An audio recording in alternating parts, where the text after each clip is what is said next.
La situación del Instituto Ecuatoriano de Seguridad Social no goza de una buena salud. Sin embargo, sus administradores y sus principales ejecutivos intentan reactivar en algo, incluso también todos los servicios, y por qué no decirlo también, el cobro de lo adeudado en esa cartera vencida, que es millonaria. Pero además, ¿cómo está las obligaciones pendientes que tiene el Estado central, una deuda que se acumula hace más de 3 gobiernos? Ese es uno de los temas que vamos a tratar con el presidente del directorio del Consejo Directivo del Instituto Ecuatoriano de Seguridad Social, que nos acompaña esta mañana en el estudio. Francisco Cepeda, muchas gracias, presidente, por acompañarnos. Gracias a usted por el tiempo. Primero, creo que deberíamos sincerar este tema de las cifras, porque mucho se ha hablado de 4.000 millones, de 8.000 millones. ¿Cuál es la cifra real de la deuda que debe el Estado central al Instituto Ecuatoriano de Seguridad Social? Bueno, creo que, la cifra está por los 8.037 millones de dólares, que es el valor total de la deuda. A veces hay algún tipo de confusión porque esta deuda está separada de acuerdo a los diferentes seguros que se manejan. Por ley se tiene que manejar en forma separada cada uno de los seguros que maneja el IES.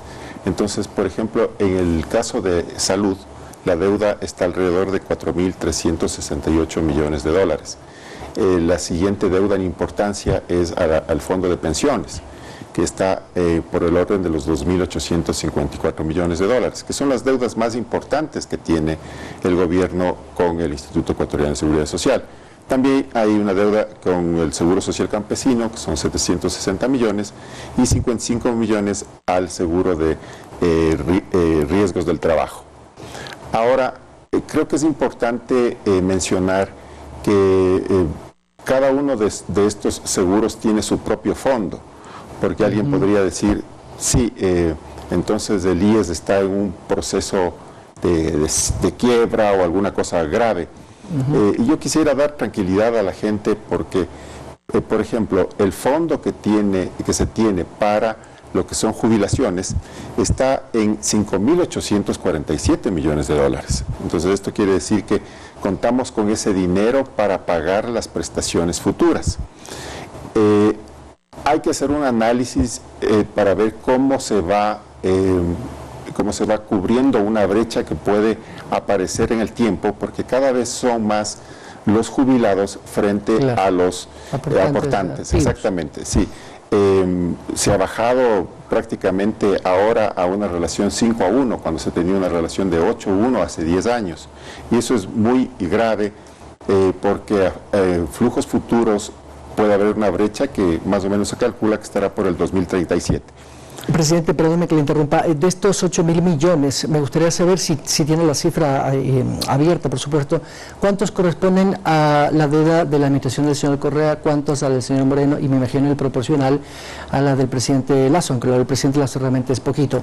Pero sí me gustaría saber de esos 8.000 millones, ¿cuánto corresponden a los 2 gobiernos anteriores?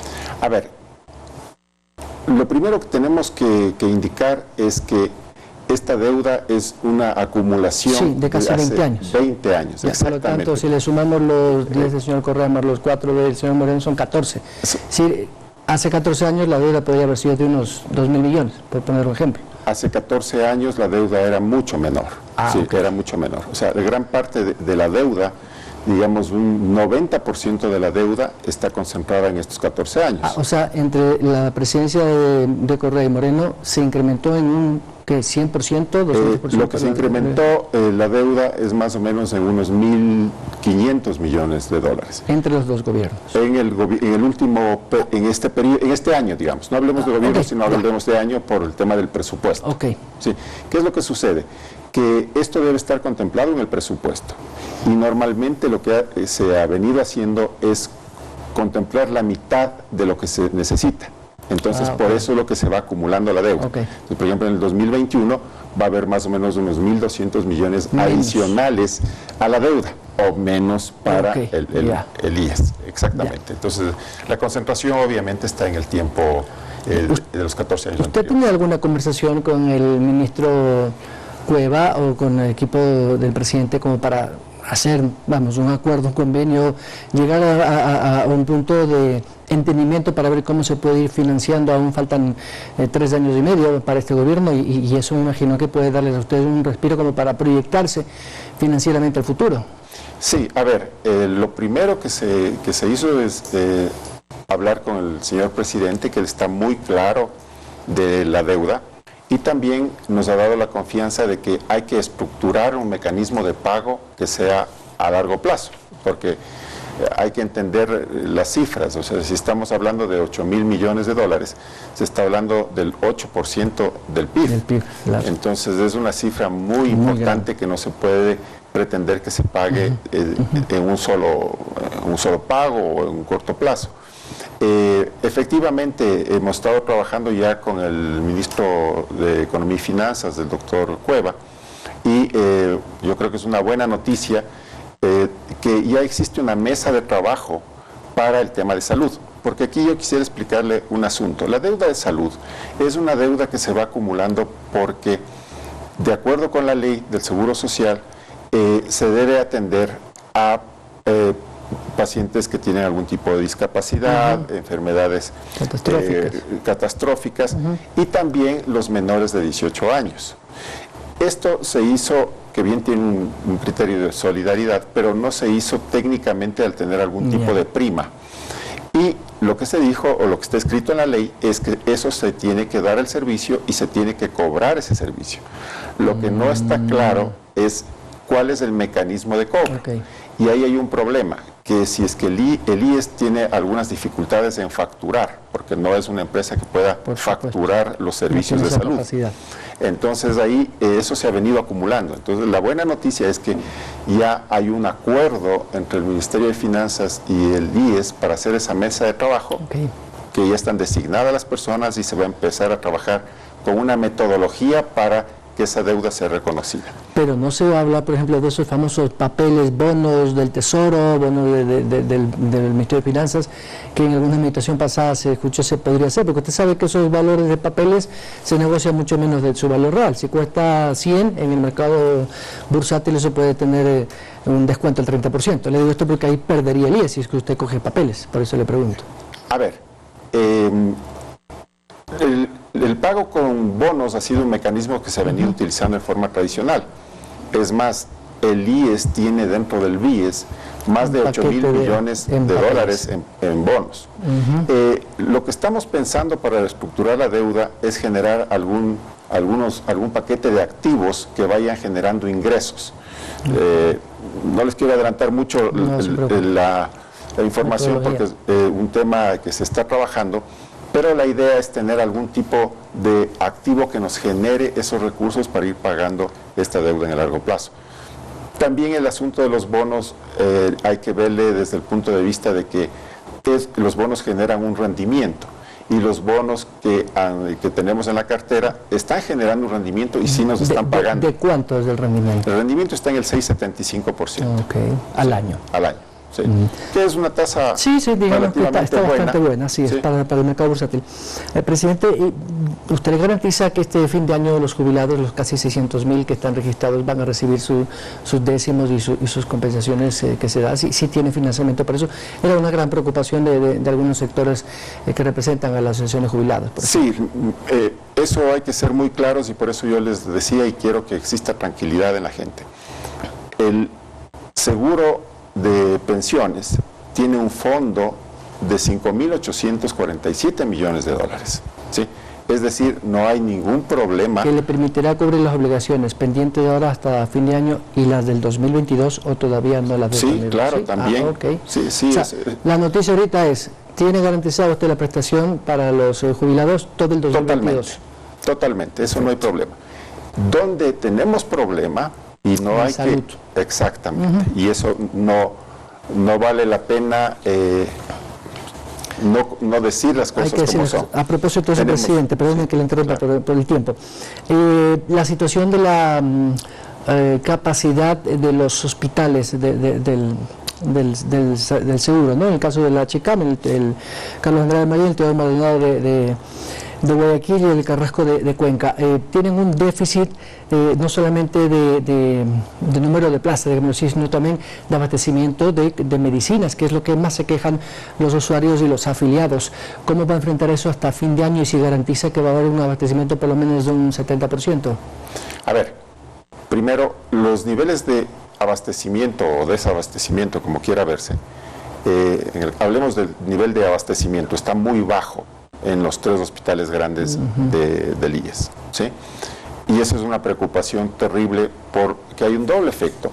Los usuarios que requieren el medicamento en muchas ocasiones no lo van a tener, pero hay otro problema que no se dimensiona, que es si no hay medicación e insumos, no hay cirugías. Entonces, ¿qué es lo que sucede? Se retrasan las cirugías, pero lo que no se retrasa es el pago a los empleados, a los trabajadores de la salud. Entonces, vamos a tener doble gasto porque se paga los sueldos, las remuneraciones y se tiene que a veces derivar a prestadores externos. Justo eso. Entonces, en las derivaciones es donde decían muchos, había no sé si la palabra se ha negociado, no me atrevo a decirlo, pero que se justificaba no hay disponibilidad, no hay cómo programar, derivación. Y en la derivación evidentemente hay un beneficio económico para todas las clínicas privadas. No voy a ser subjetivo en esto, pero efectivamente se dio, y hay una gran deuda a prestadores privados. Sí. ¿Cómo va a romper esa cadena? La idea es, mire, ya se construyeron hospitales. En una época se llegaron a construir los hospitales por alrededor de 700 millones de dólares y el costo operativo en 5 años llega a 1.200 millones. Entonces ahí se ha invertido prácticamente 2.000 millones y lo curioso del caso es que sigue incrementando el valor de las derivaciones a instituciones privadas de salud. ¿Tiene un porcentaje de cuánto se deriva? Se está derivando anualmente 650 millones de dólares, ¿sí? Que es el 50% de lo que se invierte en salud. Que debieron haberse hecho en claro, exactamente sería así. Es el 50% del presupuesto que nosotros tenemos para salud. Se está derivando. Y esto no tiene lógica. Entonces, ¿qué es lo que queremos hacer nosotros?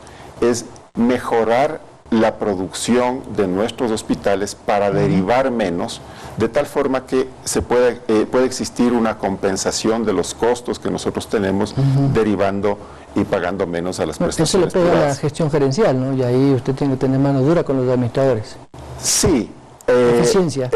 La idea primero es que los administradores sean profesionales, que conozcan de eso. En este mes que nos hemos reunido con ellos y hay gente que sí conoce de la administración hospitalaria y también hay que darles las herramientas, porque por ejemplo en el tema de la compra de medicamentos, la ley está a mi juicio mal estructurada, porque por ejemplo usted hace una subasta inversa, desde que inicia la subasta inversa hasta que tiene los medicamentos se demora 66 días, eso es una barbaridad. Entonces tenemos que buscar mecanismos mucho más rápidos para poder abastecer a nuestras farmacias internas y entregar la medicación al afiliado. Pero usted no va a formar parte de esa propuesta del gobierno de hacer una compra única, un sistema dirigido en el sentido de que sea por una sola vía, CERCOP y el Ministerio de Salud. ¿Cómo van a hacer ustedes para que esa compra sea ágil y no haya corrupción? Tenemos que trabajar en forma conjunta con el Ministerio de Salud y con CERCOP, reformar la ley y buscar mecanismos como puede ser, por ejemplo, que las farmacias internas de los hospitales puedan ser manejadas por un operador logístico, por ejemplo. En los hospitales privados, ¿no? Es una especie de concesión, pero a ver, veamos esto. En los hospitales privados mucho se maneja tema de consignación y también se puede entregar la farmacia a un operador. Hay algunas ventajas. Esto hay que hacerlo bien para que no existan problemas de corrupción y toda esa historia. Exactamente. Pero, mire, una de las grandes ventajas que se tiene es que se tiene el stock disponible porque le interesa al operador logístico y todo lo que son obsoletos desaparece. Acá, caducados más bien. Lo habíamos es uno visto, de los problemas. La caducidad de medicinas, de insumos, que son a veces hasta de millones. Son de millones de dólares y... ¿Y quién paga la factura de ahí? La factura estamos Los pagando. afiliados. Exactamente, o sea, el hueco que hay en salud, por ejemplo, el fondo de salud, ¿sí?, está en cero, ¿sí? No es lo que sucede con el fondo de pensiones, que tenemos 5.800 millones. O sea, lo más grave es el de salud. Lo grave en este instante es salud, y en eso es lo que hay que enfocarse. Con esos 3.600.000 afiliados que ya tiene, ¿puede cubrir algo o cuál podría ser un número no ideal, pero por lo menos para cubrir algo los costos? Tal vez unos 4 millones de afiliados. Digo esto porque el gobierno, por ejemplo, ha dicho que ya son 200.000 nuevos empleos formales con afiliación al IES que se han incrementado. Entonces, ¿esto podría en algo ayudar? Claro, lo importante es que, por ejemplo, con la ley de creación de oportunidades en la referencia al tema laboral, se tiene que darse cuenta que tiene una serie de impactos en la economía. Específicamente en el caso del IES, al fomentarse el empleo, al aumentar el empleo, aumenta la afiliación. Y puede ser y se debería reducir esa relación que está siendo ahora malsana entre número de jubilados y número de afiliados aportantes. Por supuesto. ¿Sí? Eso habría que aumentar el número de afiliados. Y eso... yo pienso que esa ley tiene que ser bien analizada, porque lo peor que puede pasarle a un país es no tener empleo. Por supuesto. Y yo estaba leyendo una última encuesta. La pobreza y el desempleo representan el 36% de las preocupaciones de la gente. Y luego le sigue la inseguridad con el 24%. Entonces, y medio como que se da un círculo vicioso. Si hay empleo, capaz que la delincuencia puede bajar un poco, ¿no? Francisco, estoy contra el tiempo, pero le quiero agradecer. Muy gentil de su parte. No, muchísimas gracias a ustedes y a la orden. Gracias al presidente del directorio del Instituto Ecuatoriano de Seguridad Social, Francisco Cepeda.